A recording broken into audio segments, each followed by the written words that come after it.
We have stated our position over the years. We do believe in universal access for everyone. So we're definitely on the same page that we believe strongly that given the way the American healthcare system works, that you have to have coverage to what I call to the front door of the American healthcare system.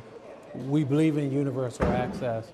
We don't think that Medicare for all is the solution that's going to solve the problems that everyone is very concerned about, which is the affordability of care.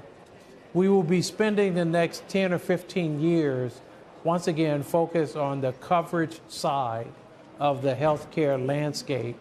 And I would argue that's not where the savings are going to come from. That's not where the affordability agenda should have its time and attention focused on. It should be on the delivery of care itself. And so you'll end up disrupting, over 300 million Americans, putting them into a new coverage system that is questionable at best. So I wonder how you're thinking about that at Kaiser, especially given the fact, we talk so much about CEO uncertainty, business uncertainty right now because of trade wars and softening global economic growth, et cetera. But the presidential election of 2020, I would imagine there's a lot of uncertainty for healthcare there, too. So how are you approaching the disruption or the fixing of healthcare at Kaiser?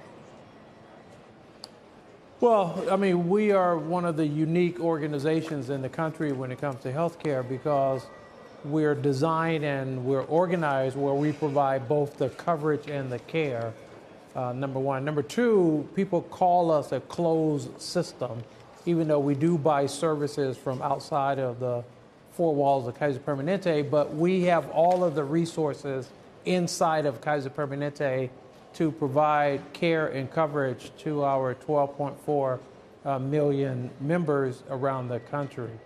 And so we look at it from a very holistic standpoint because of the coverage side and the care side. So on one hand, with the Elizabeth Warren's proposal, she's been pretty clear that she would wipe out, as she described it, organizations like Kaiser Permanente from the coverage side. And I would argue that's not the best way to go. We're a 5-star plan for Medicare and commercial. We work here every day in making sure that we provide coverage. We have all kinds of financial assistance programs for our members. We're set up as a not-for-profit, so we run as a not-for-profit organization. So our incentives are all aligned to community benefits and the well-being of the entire community. Well, her strategy would destroy that. On the other hand, Tyson, we also how many, Mr. Tyson, it's Brian Sullivan. How many employees do you have, sir? We have 220,000 employees, and in our Permanente medical groups, we have 27,000 medical physicians. So what would happen to them? We are a holistic system.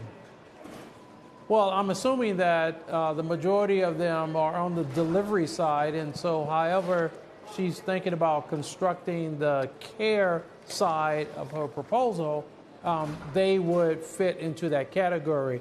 And then obviously she was talking about that we're going to drive cost out, and we work every day on driving cost out. It's not as easy as it sounds. Rightfully so, we have to pay wages and benefits to our employees, 90% of which in the delivery system are unionized. And so, as she talks about driving down costs, you're not going to just automatically tell employees, professionals, unions that we're going to cut your wages and benefits, 10, 20, 30%, which I wouldn't support because it doesn't match. We got to go. Listen, we're trying to have a 3-hour discussion in a 4-minute interview, and sorry about that, Mr. Tyson. Just quickly, on the employees who are not delivering care, not the doctors and nurses, the employees of Kaiser Permanente who help run the organization out there in Oakland and other areas, what happens to them?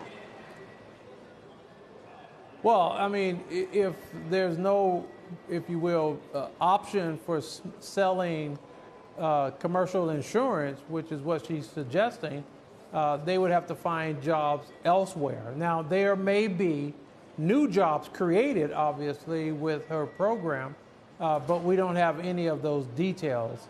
And then you have all of the systems and the processes and patient information and everything that would have to be worked through. So there are a lot of details to be worked through that she hasn't given any of those at this time. And probably it's too early for that anyway.